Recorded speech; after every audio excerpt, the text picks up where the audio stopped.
I decided I'm going to start. I know like you feel weird about like wearing shoes in houses. You want to start wearing shoes?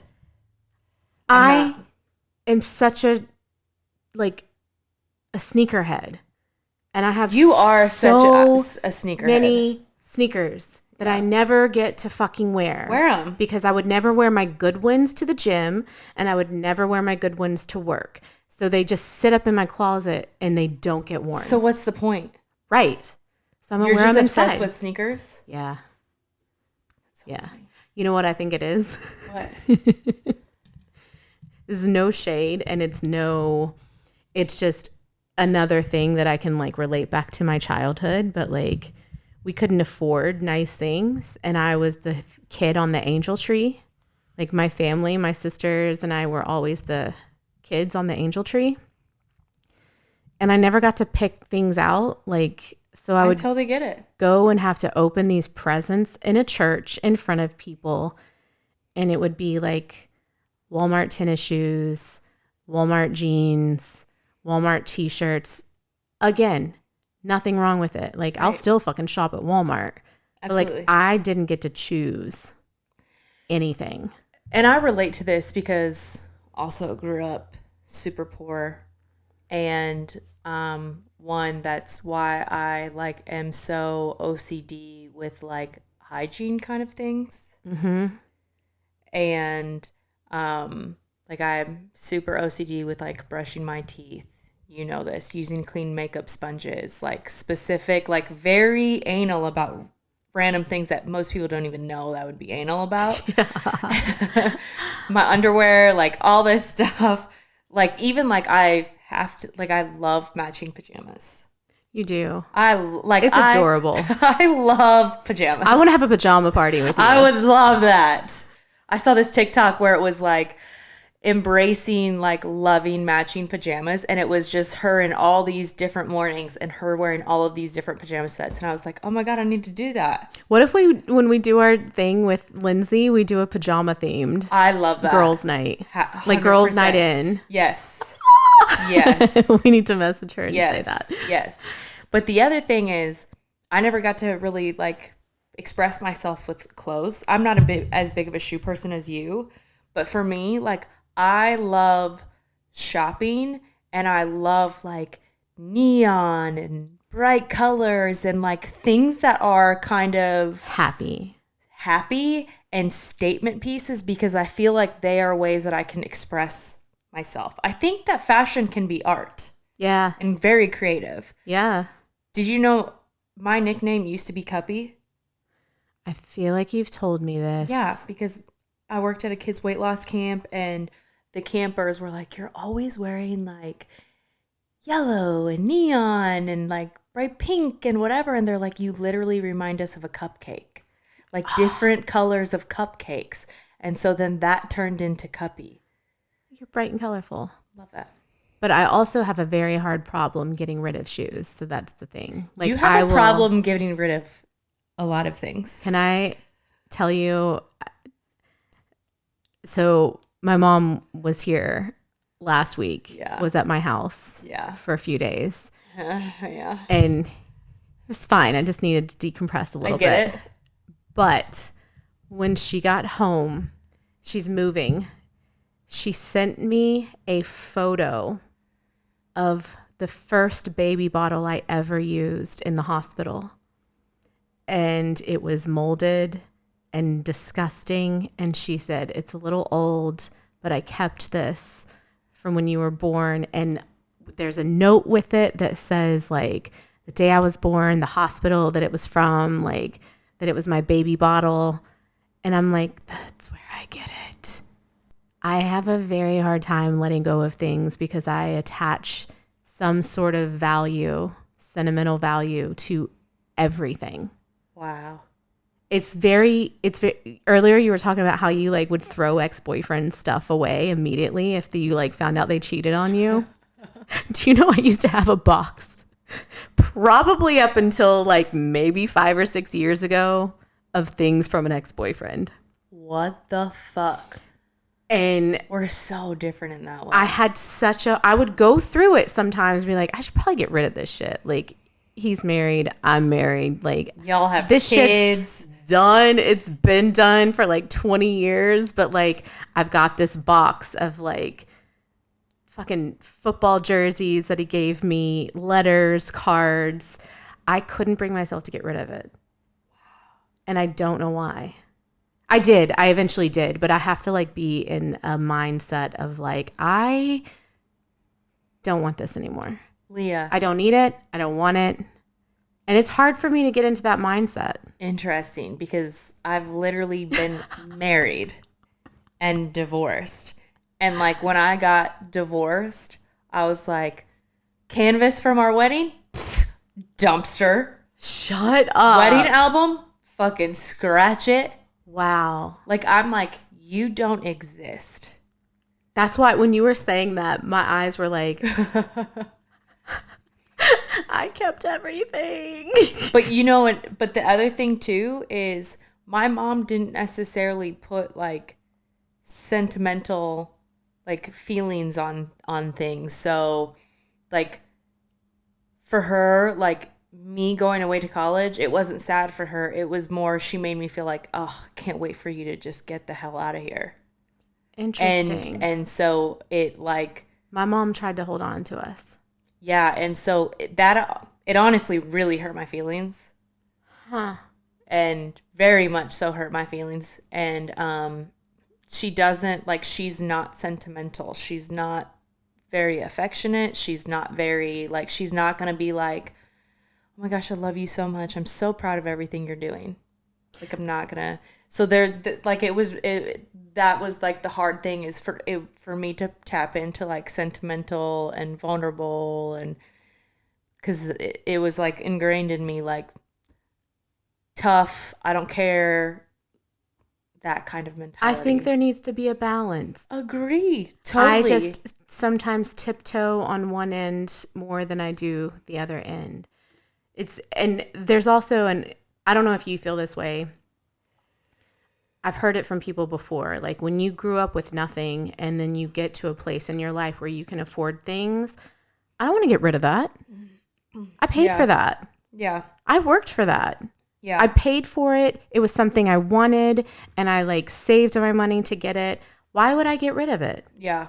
I have like fucking Coach purses in my closet that I haven't used in 15 years that I won't get rid of. Because I'm like, 30 years ago, I wouldn't have even been able to afford that. Right. Yeah. So it's really, really hard for me. Are we just shooting the shit right now? Kind of. And I'm okay with that. Yeah. No, I see what you're saying though, because I don't necessarily have a hard time getting rid of it. But if I buy something, I'm going to use the shit out of it. So like if I buy a shirt, I'm not going to leave it in my closet. I'm going to fucking wear it to the ground. So, okay. I think we're just shooting the shit right now. Yeah, honestly, I'm okay with this. I am too. I have a dress closet. I know. Dresses that still have tags that I have could never worn. I could never. And my husband gets so mad that I won't get rid of them and I won't sell them. But you know what I say? I haven't worn them yet. Okay, when the fuck are you going to wear it? That's kind of the thing. I'm like waiting for an occasion to wear them because I don't do anything that. So, okay, let me give you an example. We went on vacation a couple years ago as a family. We went to Punta Cana as a family. And I packed nothing but like nice summer like dresses to go out to dinner in. And I packed cute little dresses for Elle to wear to dinner. And the kids nice clothes to wear to dinner. Mm-hmm. Like it's a resort, an all-inclusive resort. And my husband literally packs like jeans and t-shirts and flip-flops. Not jeans, shorts and t-shirts, like comfy shorts, not even khaki shorts. Oh, that's funny. Like sweat shorts. And I was so angry because I'm like, I have been waiting for an occasion to wear these dresses. And I don't get to wear them. I'm not going to wear them if you're like literally going out wearing like your everyday gym shorts and a t-shirt. I would have worn them anyways. This was like 2 years ago. Oh, actually it was like 3 years ago. Leah now. would wear them. Leah now would wear anyways. them because I have been doing a lot more of like, I'm going to wear what I want to wear Yeah. regardless of what other people are wearing. Mm-hmm. But yeah, no, I never have an occasion to wear them too. So I feel like if I wore the shit out of them, I would be able to get rid of them because I'd be like, I already wore it. Yeah. I got And the money. maybe that's why I got the use out of it. Maybe that's why I can like be like, yeah, after a year. What's that one show? Marie Kondo. Yes. Where she's like, where it's like, if you have not worn it or used it after a year, it probably should go. Oh, my entire closet would be gone. But also So since different in that COVID, sense. there really hasn't been like I didn't dress up for work anymore. I used to dress up for work a lot. Yeah, you did. And I stopped. And I remember you would always like post like a solid Like my decade outfit of ago, the day. like, oh my God, look at me in this like these pink boots and my cute little hair. My Taking OOTD. my full body selfie. You remember that? I remember a lot of things. I literally was I'm really good with random shit. You are. Like, I didn't always wear leggings and t-shirts, oversized No, t-shirts. you would like dress super cute and like curl your hair and Makeup have every your day. lash extensions and Lash extensions. yeah, that was my goal. Fuck yeah. Was to like look like you, not look like you, but like Did I look put have together? lashes. Yes, have lashes, have the brows. Let's like, talk about that, though. Okay, I was falling apart. I know. I didn't know that. Nobody knew that. Right. I just saw the surface level It was from the a outside. facade. Mm-hmm. It was the thing that I could make look good when everything else was falling And apart. what's funny is like I was like going through a divorce and my life was falling apart and people knew it was falling apart. So I was like, man, Leah, man. It's fucking wild. I feel like if people saw me now, the way that I've been dressing for work and the way that I go to the grocery store would be like, that bitch is going through some shit. And I'd be like, actually, no, I'm really good. I just don't give a fuck. I'm honestly just vibing in my Nirvana oversized t-shirt. Right. Which My husband thinks that they are so sexy. I was just gonna say, He's never been more turned on. my husband hates them. Hates that this is like that I wear oversized t-shirts. Hates it so much. And we did a TikTok a few weeks ago where I was like standing up and moving, wearing an oversized t-shirt. And when we played it back, I was like, that's what that looks like. Do you remember? I was like, they're not so flattering when you're standing up moving around. I think they're still flattering. I don't think I look as good in them as you do. But I think they're just Sitting down, it's not that unflattering, but standing up, it's like the adult version of a moo-moo. Which I have so many moo-moos. Did you know that? I literally have so many moo-moos. I have like 10. I don't think I could ever do a moo-moo because that's what my mom wears. It's a Marshallese thing. Okay, that makes It's sense. super Marshallese. That makes sense. Like, it's a little too Marshallese for me, so like I struggle with it a little bit because it's like women will wear it all day, every day, and I'm like, it's just like their go-to, like to like. I mean, they're all the time. comfortable. They are, but I like expressing myself with clothes. Hence the mushroom trucker hat and the bright tank top, and I'm not wearing them, but my like neon tennis shoes. You should start wearing them. That's what I express myself through my shoes. But then people are gonna my see how pants. much bigger your feet are than mine. Like, and my feet are normal. They're normal sized feet. You just have. They're like, man, Leah's got some Shaq feet. That would be what it looks like. Oh my god, no, you just got little island feet. Oh my god. Okay. No. What are we talking about today? We haven't seen each other in like 2 weeks. I do feel like maybe we could talk about like the differences Let's do that. in us and the way that we grew up, because growing up, like for me, and this is interesting, like growing up on welfare, growing up like paycheck to paycheck, with needs not being met, basic necessities being like a struggle, you would think that I would be better with money than I am, because I know other people who are like so tight with their money because they grew up poor. Right. I have no sense of finances.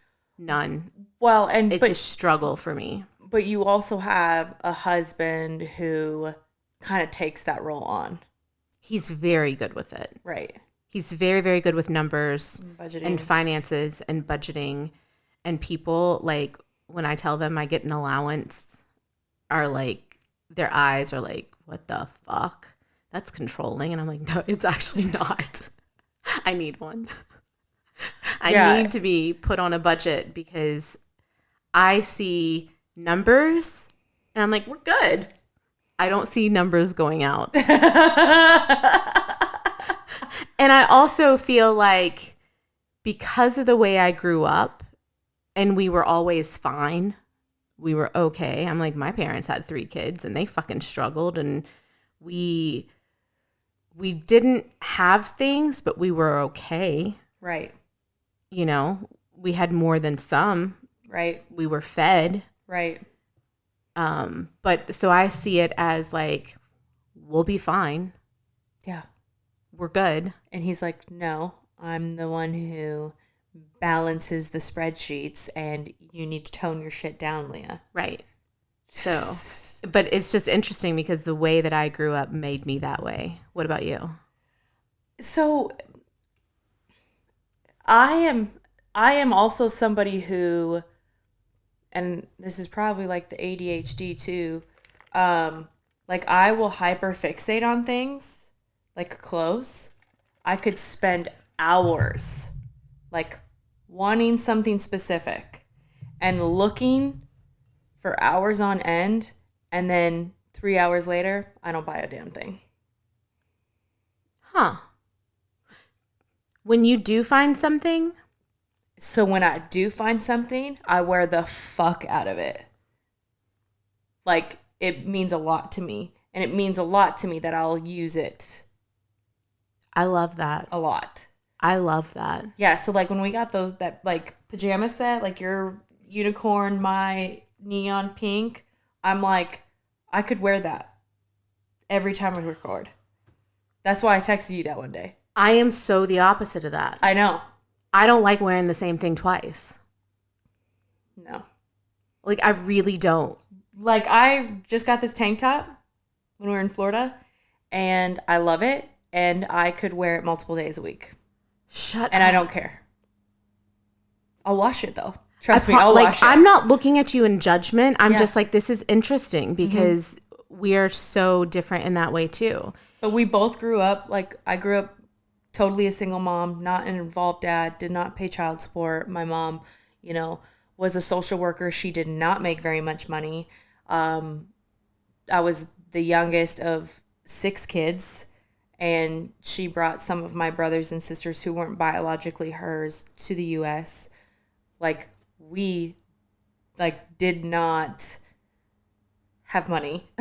She never not worked multiple jobs. She always had 2 to 3 jobs, always. That was like the norm. She wasn't home very much. And so it's almost like if I use something, like I have to like get it where. Mm-hmm. I've heard that before on maybe somebody is like,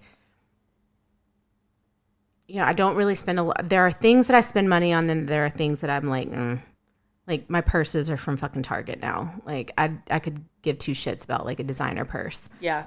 But, like, if there's a purse I like, I don't care what the brand is. Same. I want it. Same.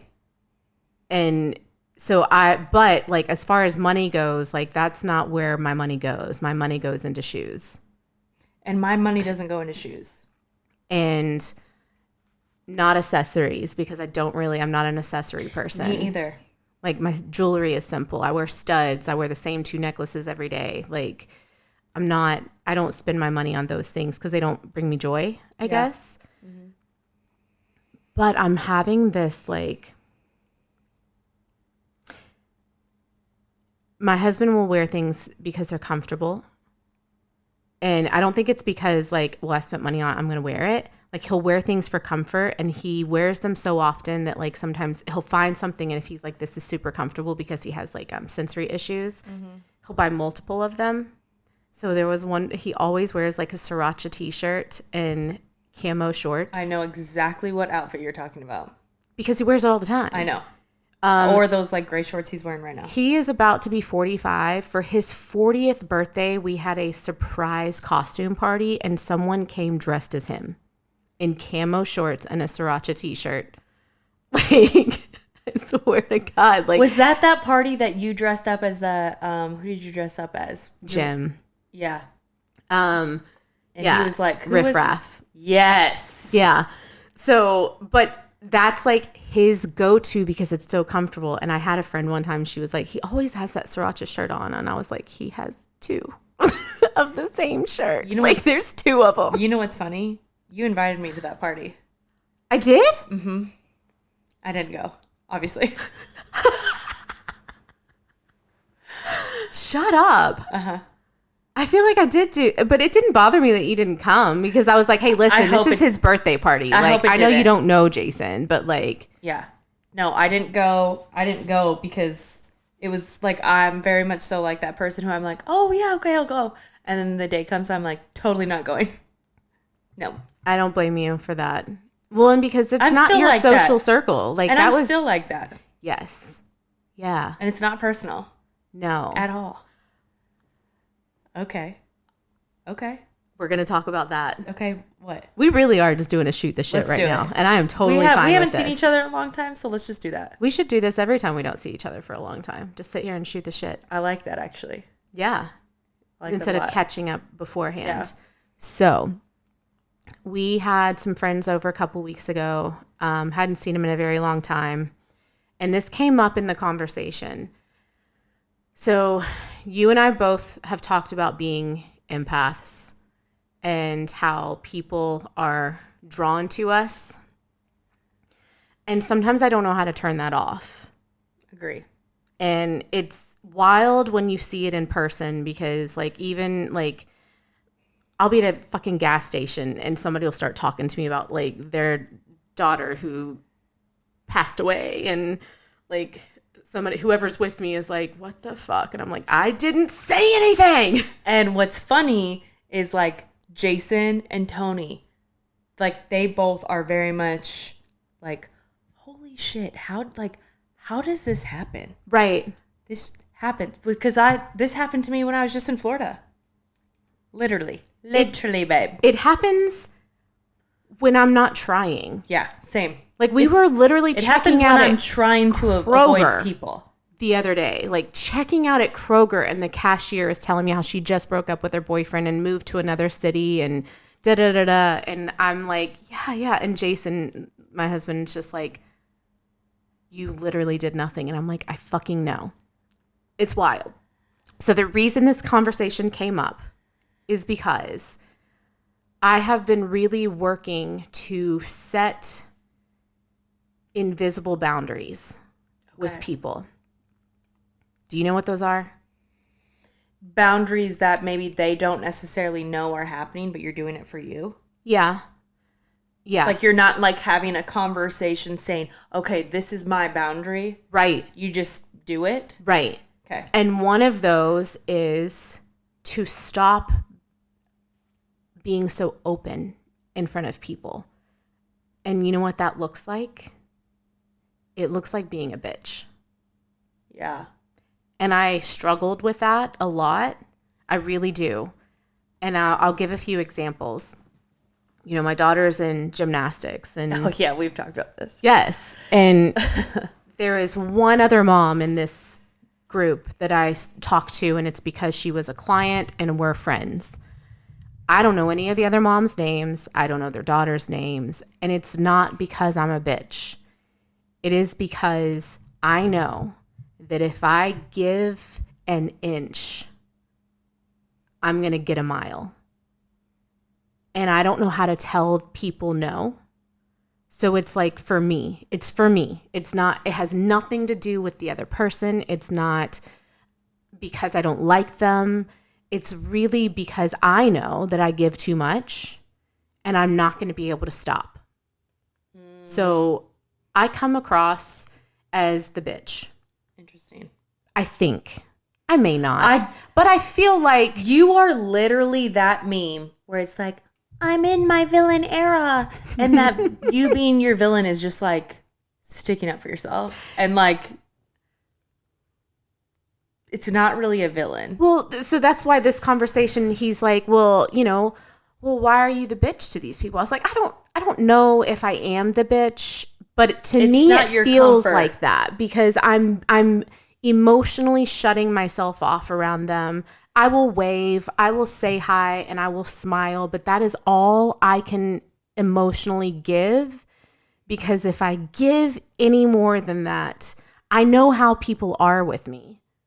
And it's not a flex. That's not what I mean by that. Right. I do it with my neighborhood too. I do too. I met someone at the pool yesterday who's like, oh, you live on such and such street and on Court. And I was like, yeah. She's like, we're like the third house down. We see you at the bus stop every day. And I was like, oh, how long have you lived there? 10 years. And I felt like I had to be very apologetic. No, you don't. Because I'm like, I don't really socialize with a lot of people. I don't really know our neighbors in that way. Like, I really don't. I'm not big on like socializing, and I apologize for not knowing your name before. She literally lives 3 houses down, and I just feel like such a bitch. But that's what like those invisible boundaries. Like, I know that the people in our neighborhood are like those people up there who never socialize, who like stay to themselves. Like, we do, but it's not because I'm a bitch. It's really just because I'm like protecting myself. Yeah. Yeah. Does that make any sense? Absolutely. But I'm a little different than you right now, and I'll explain why. Okay. So when I had the gym, I talk to people all day, every day, and I usually talk to the same people multiple times a week. Especially with one-on-one personal training, I would see the same person at least 2 or 3 times a week, and obviously it was all about them and whatnot. And so whenever Tony and I've never been open into like the neighborhood shit, because not every neighborhood, but in my neighborhood, it seems like there is a lot of gossip. And, I have a story. I'm going to go into it quick. Oh, okay. Okay. So Tony and I, my fiance and I, we built our house. And when we were building and it was just getting framed up, we went to go see it one evening. And when we pulled up, a bunch of our neighbors were like just walking through the house and like trying to like look at it and see what room was whatnot. And I remember like leaning back and being like, I just want to see the house. And now I have to talk to fucking new people and like introduce myself and like be that friendly neighbor, yada, yada, yada. And so we introduce ourselves, and there's this one woman, and she is married, but she doesn't have any kids. Her husband's in the military, and he's always gone. And she was a gossip fucking queen. So she was like, this neighbor is cheating on his wife. This neighbor is an alcoholic. This neighbor is doing this. This neighbor is doing that. This neighbor is doing this. Damn. And so she immediately turned me off because I like to keep to myself. I don't care if people think I'm a bitch. Like, it's my house. I can do whatever the hell I want. I don't have to talk to people. And so that immediately turned me off. And right away she was like, what's your number? And again, I'm going to reiterate, this was pre-mushroom Christine, okay? Were you a little spicy? Yeah. So I was like, okay. And I gave her my number. Because I felt very on the spot. And yes. Very on the spot. So I gave her my number, and Tony and I get in the car, and I said, I immediately regret this. Because she rubbed me wrong first minute. Like, I do not want to talk to her. I don't want her to know our business, yada, yada. Fast forward a few weeks later. So more advancements get made on the house. And our house is not a typical Louisville, Kentucky house. I would compare it to maybe a California type vibe. Very modern. Very modern. And we White. have white, and it's like white and black, and there is a low roof pitch. Okay? So it's kind of like, doesn't have like the high roof. Has a modern look. An architect drew it up. Like, it does not look like any other house in your neighborhood. It does not. You stick out like a sore thumb. I do. And I think that rubbed people the wrong way, including this woman. She texts me. Oh, because she has your number now. Because she has my fucking number now. And she said something like, hey, Christine, so the neighbors and I were just talking, and that roof pitch, it's looking a little low, and so we didn't know if it got approved or not. So if it hasn't, I think some neighbors are going to call like the neighborhood association on you. I just wanted you to be aware. Shut up. Swear to God. And so, very much so, I was a fuck around and find out. Like, don't start none, won't be none. And so I called Tony, and I'm like, I'm very annoyed that, one, she even thinks that it's her business. Two, she's just plainly stating that people are talking. And it feels gossipy. And I said, can I unleash? And he goes, unleash the beast. Do what you gotta do, babe. But he goes, okay, so then you are aware that she is going to tell other people, and then we may not be friends with people in our neighborhood. I'm like, fuck it. Got it. Still okay with the decision. So I texted her back. I love pre-mushroom. Pre-mushroom. She was a hood rat. So I texted her back and I was like, wow. I go, we haven't even moved into the neighborhood, and you guys are doing a really great job of making us feel so welcome. I go, but if you must know, not that it's any of your business anyways, it has been approved. I highly suggest that you mind your own business because I'm not the one. So feel free to go back and tell all of your little neighbor friends that you all can suck my big fat donkey dick. Christine. And now she's your best friend. No. The second we moved in, homegirl brought some wine and some treats for my dogs and like some chocolates for me. And I was like, I appreciate that. But just know, like, I'm not the one. I'm not the one. Oh my God. Oh my God. Like, I wish. You know, again, I don't recommend doing that, but there is this kind of like piece of like, I'm not going to start it with you, but if you start it with me, I'm going to tell you what the fuck's up. I envy that. I am. I don't go that, like, I don't tell people to suck my big fat donkey dick anymore. But, like, anyways, so I was going somewhere with this. And I remember where I was going. The neighborhood. Okay.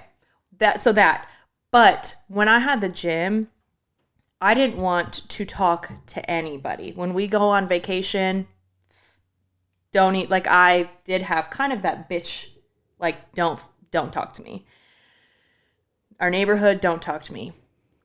Now, because I'm at a much more peaceful place in my life, I am actually more open to new people talking to me because I don't feel drained.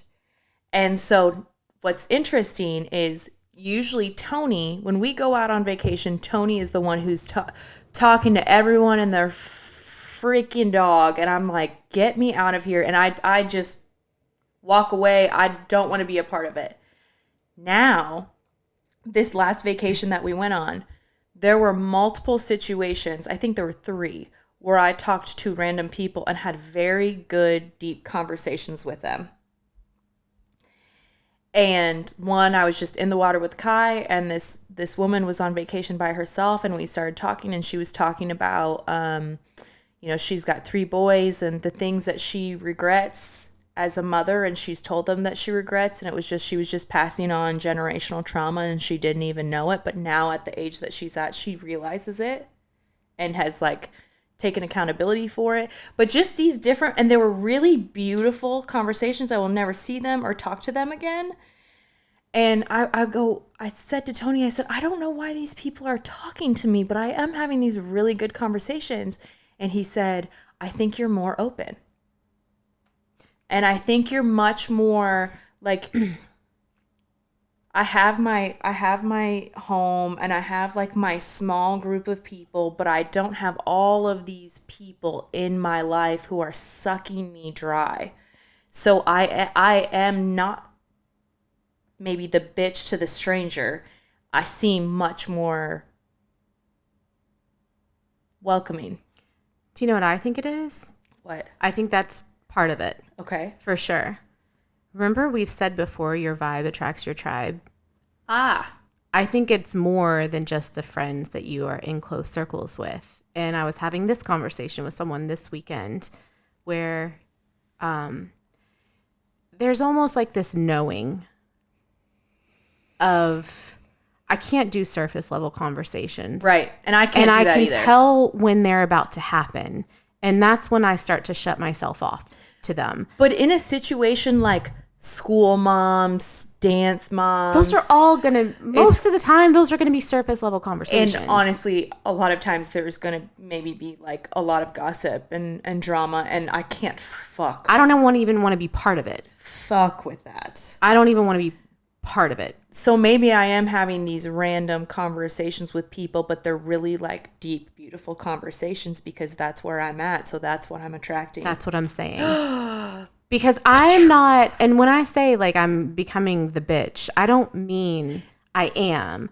I am just closing myself off to the things that no longer serve me, and it's energetically keeping them away from me. And so there are those few that poke through. Sure. When they're supposed to, where it's kind of that same, like, we align. Right. Oh my God. Right.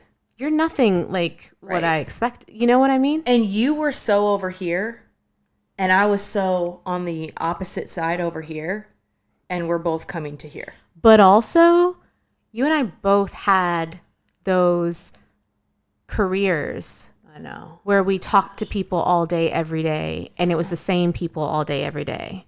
It was monthly clients, bi-weekly clients, the same conversations, the same people, the same life situations. And it's not a knock on them. It isn't. I cannot stress that enough. But it is. It's us. It's us. It's us. I didn't know how to shut it off. Didn't know how to shut it off. But also, I look at people like, I don't want to say Tony. I don't want to say your fiance, but my husband. He's very good at compartmentalizing things. Yeah. And someone who would be, I don't want to say annoying to me, but like someone who drains me or who is energetically sucking the life out of me, it doesn't do it to him because he was never attached anyway. Well, and he's not an empath. And they're not going to go to him and be like, oh my gosh, I'm going through this and I'm going through that and I'm going through that. No. Because he's not going to hold space for them. No, because that's not the vibe he gives off. Right. We do. We do. Yeah. So that also is going to lead into what I wanted to talk about today. Okay. We're not going to get into it in this episode. Oh, no way. No way are we going to get into it. No. We needed to do this though. But it is definitely going to go into the next episode because the last episode that we dropped was about friendships and how to like know when to let go of friendships. And I wanted to go more in depth into that, but from an empath lens. I love that. Because that you and I are speaking about things, and I remember this used to like trigger my husband, like people asking for my number the first time they meet me. I'm a lot like you. Like I would be put on the spot and I would give them my number and then I would ghost them because I'm like, I don't want to give you my number in the first place. Right. You put me on the spot. What am I supposed to say? My people pleasing is always like, I can, when I get aggressive is when you start being aggressive with me, and then I'll not only match it, I'll top it. Where I struggle is when someone is being really sweet, but they don't respect my boundaries at all. That's where I struggle to be mean, because I'm like, but they're really sweet. Right. Like, what am I going to do? Like, kick this puppy? Right. No, like, they're being really nice. Yeah, I'll kick a Rottweiler, but not a puppy. Shit. If it's coming at me, I'm going to kick it. Right. So protect myself. Right. But he like would get so triggered because I remember coming home from like a birthday party once and be like, oh my God, like they've already got me in a group chat trying to hang out with me.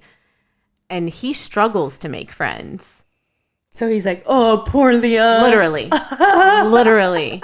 Like, I'm sorry. It's so hard for you to make friends. Sorry, I'm like, so sorry you're so popular. These aren't friends. Like, and that's what I'm trying to say. Like, I don't even have time or energy to give to my friends. Tony is very similar. Because he's like, you guys, like, oh, so many fucking people talking to you and all these friends here and friends, like, you know all these people. And he's like, and I've got 2 friends. I think that I envy that. Same. And I'm not saying I don't enjoy my connections with people, but there is this pressure within like your core group of friends to show up. And I think I just had a thought. So I'm going to say it. I think as an empath, you may think that you have like 3 people in your close circle, but there are probably 20 people who think they're in it. Boom. That's it. Because you hold space the same way for those 20 people that you do for your 2 to 3 friends, because you're not changing for anybody. You're showing up the same way that you show up to everybody. And that's where I had to learn to stop showing up in a way that wasn't serving me. Right. And it's not selfish. I'm having this like realization literally like right now as we're speaking, because I'm going to take this back to earlier. You were saying like you gave this girl your number. I think I told you about this, but back in 2020, I had a client who had only had seen twice, had just moved to town, new mom, unhappy in her marriage, didn't know anybody in town. I'd do her eyebrows twice, 2 times. She asked for my number and I gave it to her. Are you ready for this? What? There's a woman that I used to train. Never hung out with her in a personal situation ever. She ended up getting divorced and then getting remarried and moving to Mississippi. And she asked me to be a bridesmaid in her wedding in Mississippi. Okay. There is an energetic imbalance. Yes. In a lot of these situations, which is why I'm trying to make it balanced. Yes. I'm trying to balance the scale here. I cannot give you what you cannot give me. Right. I can't. This happened right before COVID happened. And so all through COVID, she's texting me, wanting to hang out. Again, my business was closed for 3 months. I keep saying, like, I remember one time being like, I don't know if you're aware, but there is a pandemic and nobody's allowed in my house right now. Yeah. I'm not hanging out with anybody. Right. But if I'm going to be hanging out with anybody, it's going to be my family. It's going to be my family and my friends. Right. I didn't say that. I wanted to say that. But I was just like, yeah, no, nobody's hanging out right now. But this is where I feel like I maybe told you this. I was as nice to her as I could be. And it got to a point where she sent me this big long text telling me like I was a horrible friend and she was suicidal because I didn't talk to her and I didn't give her time, and I was a horrible human being. Whoa. And I'm just sitting here like, we were never friends. So you guys never hung out in a personal? Never. I did her eyebrows 2 times. But that's what I mean. Like, I'm like, because those 2 times you opened up to me about your life and your struggles, and I empathized with you, and I cried with you when you were crying literally on my table getting your eyebrows done. I cried with you. And because of that, you attached to me in a way that I didn't reciprocate. And it just threw me so far left into the left field that I was like, I didn't know that you thought of me that way, but I am like, that was not my intention. You know, I'm sorry that you're going through that, but that's not because of me. Right. And it's almost like she kind of used you as her scapegoat of like, I was going through something and you should, like, you didn't owe her that. Right. You did not I owe didn't her that. even know you like that. And you never committed to that. Right. Like, you never agreed to that. I think you were just being a kind human being holding space for somebody who chose to open up. But also because of that, like, and that's just like one example. Like, I've been burned in situations like that before where I started to eventually like just stop. I stopped. I've changed my number twice. I will straight up tell people now, like, I don't give out my personal number. I don't. I'm sorry. You know, like, I can't do that.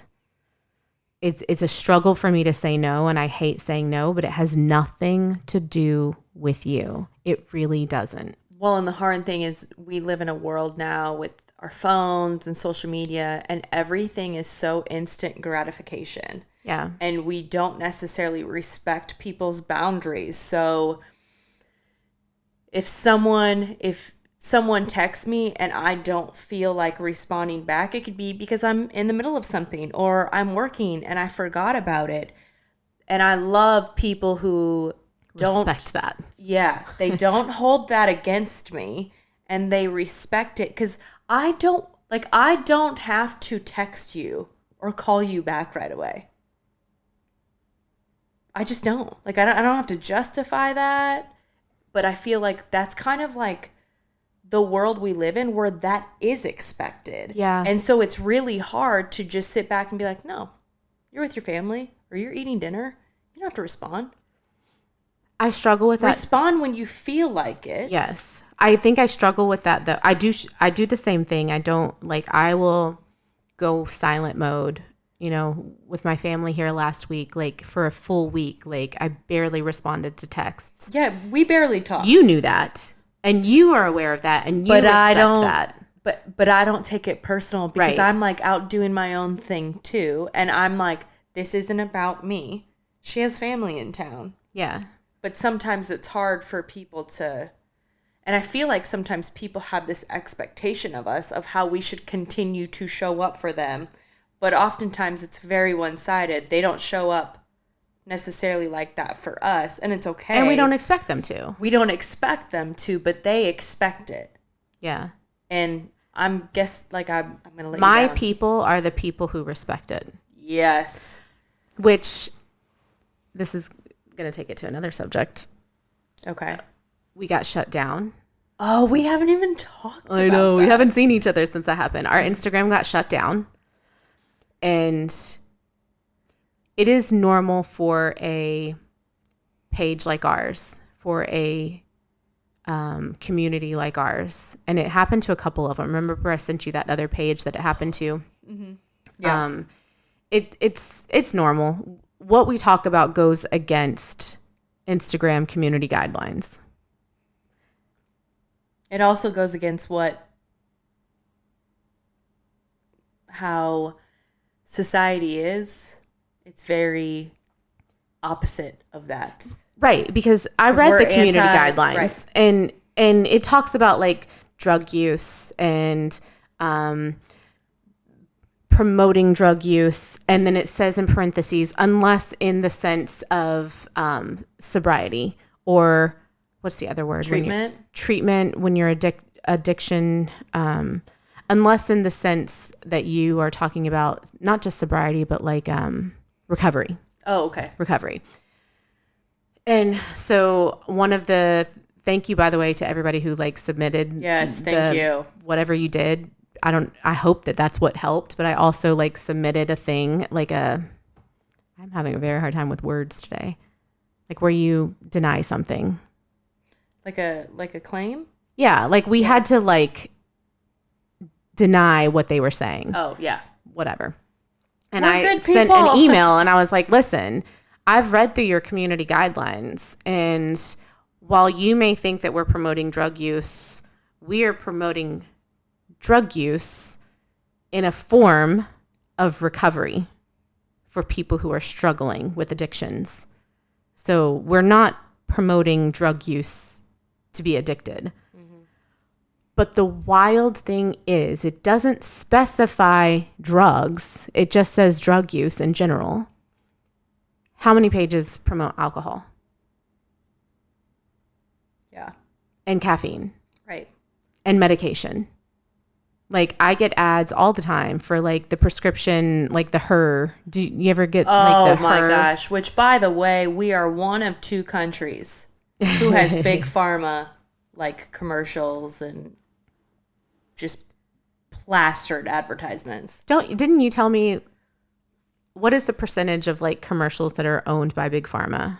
Or like oh my God. Isn't it like 75% or something ridiculous? Mm-hmm. Pay attention. I know we don't get a lot of commercials anymore because everybody streams. But when I watch Hulu or Peacock and there's like those every now and then you get those ads, I can count. Let's like start paying attention to the type of ads because they're either medication, SSRIs, fucking any type of medication, not just SSRI, like literally medication in general or alcohol. Yep. They are very rarely a commercial for anything else. I always say that if there's a commercial for it, it's probably not good for you. Damn. Because it's a large pharmaceutical company or corporation, and they're trying to keep you to continue to consume, buy. If there is a commercial, it's not good for you. Did you ever take DARE? Bitch, I won the DARE program. Okay, that's right. You told me that. Look at me now. I remember one time in DARE, they asked, how many commercials have you seen for cigarettes? And nobody could answer it, but I remember being like, I don't know. I see commercials for cigarettes. The answer was 0 because cigarettes weren't allowed to have commercials. They could have ads. You could have ads in magazines, and they do, like Marlboro ads and Camel ads. But cigarettes were not allowed to have commercials in the 90s. Interesting. Because it was a drug. But think about that now, like how that's like, there are so many ads and commercials for alcohol. Yeah, and it's also a drug. And the 2 like kind of worst drugs, pharmaceutical drugs and alcohol, right, are the most they're plastered everywhere. Widely promoted. I wonder why DARE got shut down. DARE got shut down? Yeah, they don't have it anymore. Interesting.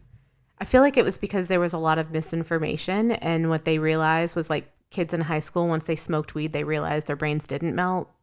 I don't know. What do you remember that? I'm going to look this up when we're done, though. Do you remember that 90s commercial where this girl is sitting on the couch and it was like, this is your brain on weed, and she just like melts into now I'm like, hell yeah, that sounds fucking awesome. Right.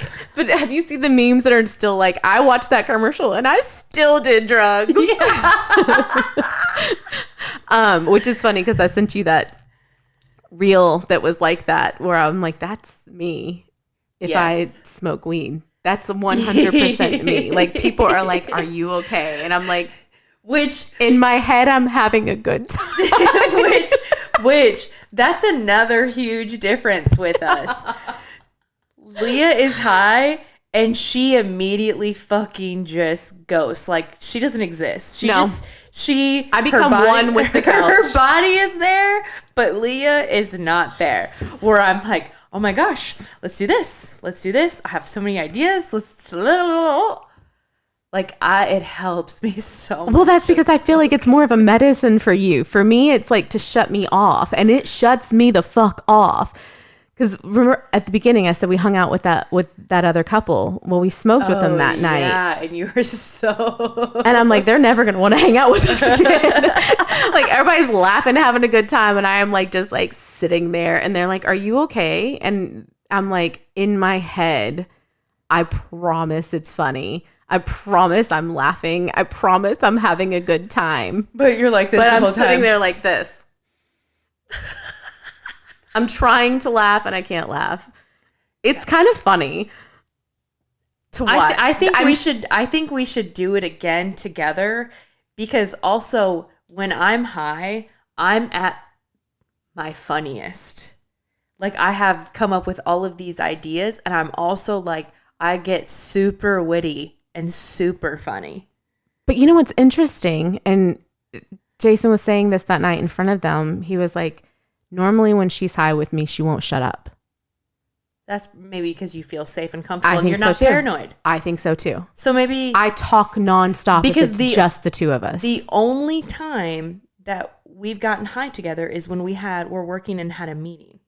Oh yeah. So maybe we need to do it where we're just hanging out. Maybe. Shooting the shit. I'm scared. Why would you be scared? I don't know. I mean, I'll just fucking roast you and you'll just sit there. In my head, it'll be funny. You'd be like, I'm laughing and I'm also insulting you right back. Do we need to do this on camera? Yes. Do it live? 100%. Can we do that? It live? I mean, yeah. Why not? We don't have to do a podcast live. No. We should do a Riverside live. We should do it live. We should do an episode. That would be hilarious. It would either be hilarious or it would be the worst podcast episode of all time. AKA the best. Oh my God. Even okay, if yeah, it was we'll the do worst. that. We'll do that. Yeah, I am not good high. Sometimes. I'm going to roast the fuck out of you. And then what were we talking about the other day? We were like, we don't really drink anymore. And I was like, we kind of wanted to get drunk together. Just one last time. Just what? Like we're like a druggie, like looking for that last fix. But why do we keep saying that? Because I was a super fun drunk. Same. I was the queen of one-liners. I was so happy and fun-loving and danced on bars. And the problem is I black out. Same. And I'm also like the best until about 10, probably 10, 11 o'clock. Because at that time, then I'm starting to get to teeter to the point where I'm going to projectile vomit. So it's like, I'm good until I'm not, but then I don't fight it. People are just like, this bitch needs to go home. And I just go home and lay down. Oh no, they would always like put me up in the DJ booth to pass out for the night. But I also worked at bars, so it wasn't like unsafe. Like they'd be like, "Oh yeah, Leah's up there with Sykes in the DJ booth, passed out on the floor." Like, literally just laying on the floor? Literally. I would literally have spots that I would pass out in. Oh my God. 21st birthday, passed out in a booth at the bar. Everybody knew I was there and everybody just kept drinking around me. This is where I get angry though, because I'm like, and no one thought to take me home? Yeah. Nope. Like y'all just kept partying. Did you get sick? I would always get sick the next day. See, I always got sick the night of. I would never throw up or get sick the night of. It was always the next morning. And I could never, like, you know how people like puke and then rally? Oh, no, God, no. I puke and then puke and then puke and then puke and then puke. It wasn't puke and rally. No, it was just puke and somebody take her home because she literally can't say her own name. Was it? It was you who told me, who sent me that TikTok that was like, if you black out when you drink, you're overdosing on alcohol. And if you black out easily, get checked for CPTSD. Yes. Which we both totally have. We're some fucked up bitches. Aren't we all? I mean, good old childhood trauma. You know, it made us who we are today. Don't say stronger. No, I wasn't going to hate. say that. Okay, I hate when people say that. It put us where we are today. Yes. And you're right though. Like PTSD didn't make us stronger. We made ourselves stronger because I know a lot of people who stay stuck in that and aren't good people and they're not strong. They're weak as fuck. And I don't mean that in a mean way. I'm talking about like the narcissists and the abusers because they are also victims of trauma. They're just perpetuating it and repeating the cycle. They're not strong. No. They could be, but they choose not to be. No. So I'm not saying that in a mean way. You know, and I always think about, you know, this with family or let's say my dad or things like that. My dad was abused. And I'm sure his dad was abused. Yeah. And his dad. And his dad. So, yeah. I don't know where I was going with that. Well, I mean, it's like, I think like from what I know about your dad and from what you've told me and from what you have heard about him, like people would probably view him as a very strong man. Oh, he was like adored. And what did he do to that fucking shark? Can you say that? Have we talked? Okay. Have we said that? I don't know. Okay. So born in the Marshall Islands, my dad was a spearfisher, free diver. He was literally, they called him the man of the sea. Like Marshallese people had maps, and to me and to every Caucasian out there probably, they just look like popsicle sticks in these weird shapes. They use those as maps. So think of like the movie Moana, how her people were wayfinders. So were ours.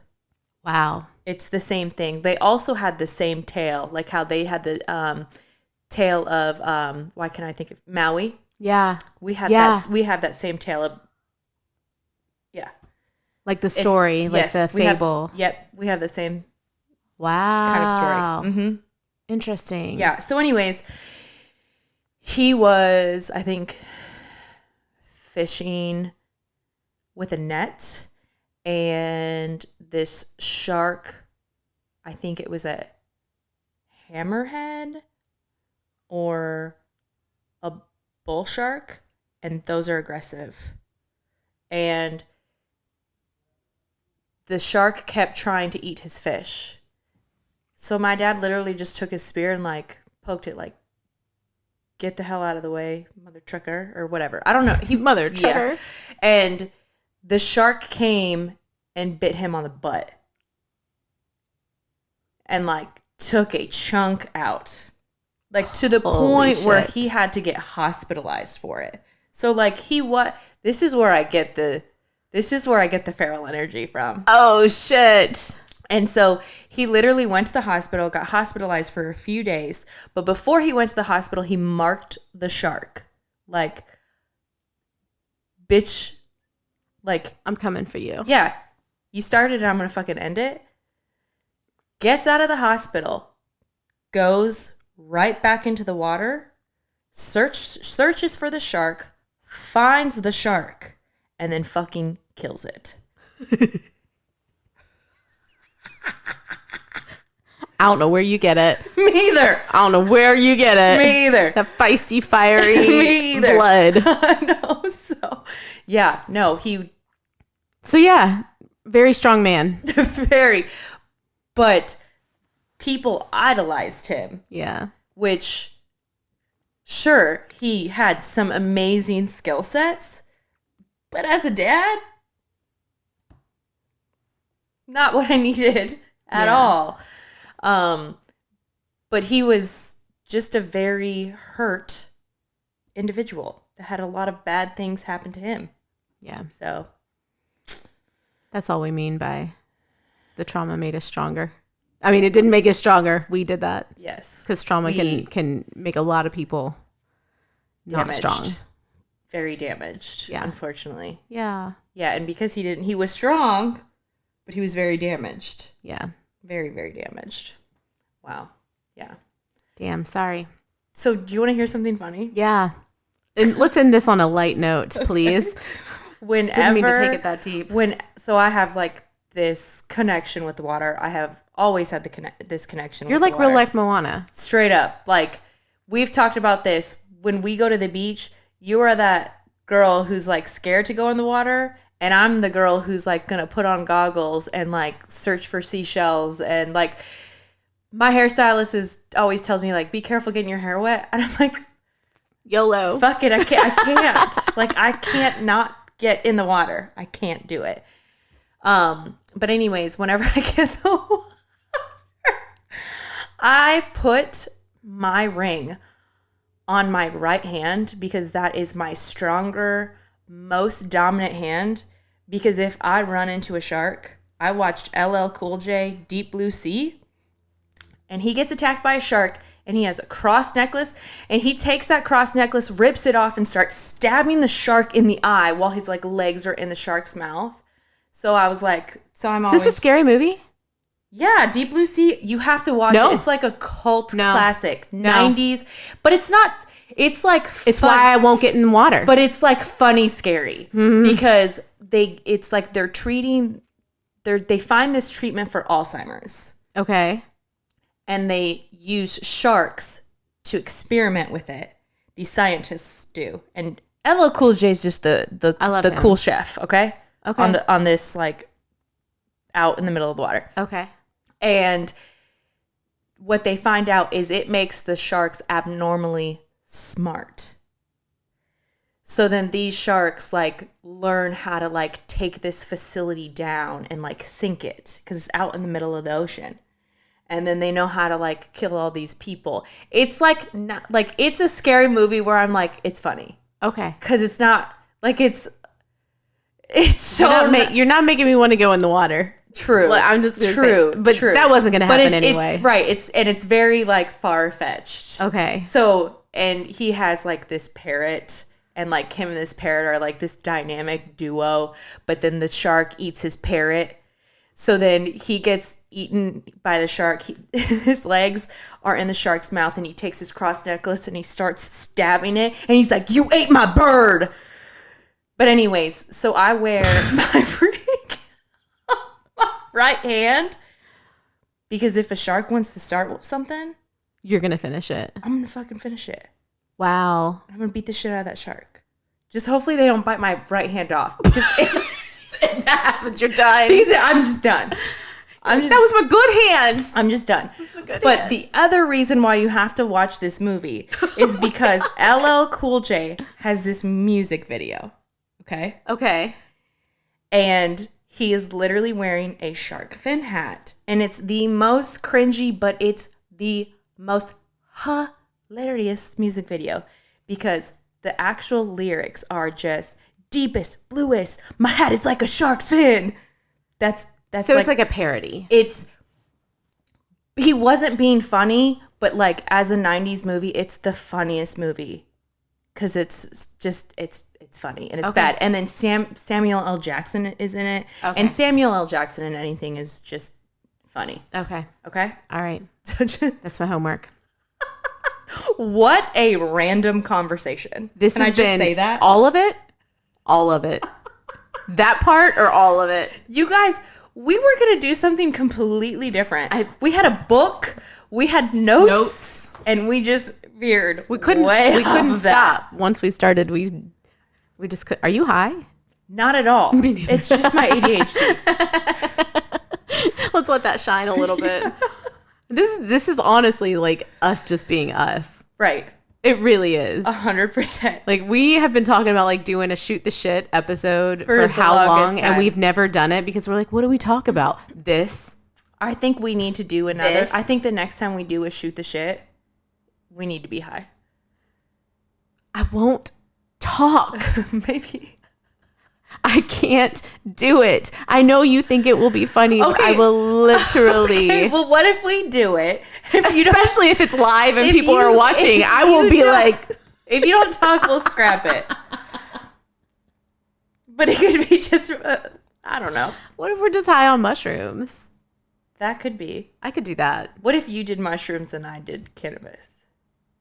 Okay. But you're probably going to be like so like introspective. No, I'm not. Oh, okay. No, we did it. I did it on New Year's Eve, and it was just funny and fun the whole time. Okay. Well, let's do that to me is like my weed. Okay. And I love some mushrooms too. But like we talked about this earlier, like I love a microdose or a little bit larger than a microdose. Yeah. I love that. Yeah. That's my happy. That's your happy medium. Yeah. Okay. Yeah. How do we close this out? I don't even know what to say about this episode. Deep Blue Sea. Watch it. And thank you for shooting the shit with us, you guys. Like our ratings just went maybe not. I don't know. We're fucking weirdos. And we're fucking random. We will talk about what we wanted to talk about. That'll just be the next one. So we'll get back on track. We really just haven't seen each other in a couple of weeks and needed to do a little catch up. Absolutely. So to all of our listeners, I kind of wanted to I was thinking about this the other day, creating a new exit tagline, because it's always something different. Well, I mean, we always say "see you on the other side." What the hell? Well, so I've been adding "stay curious" and "see you on the other side." I like that, but I kind of want to add something else to it, like "stay curious." No, it can just be that. Whatever. Okay, we'll think. Stay curious. We'll see you guys on the other side. That was the most random thing.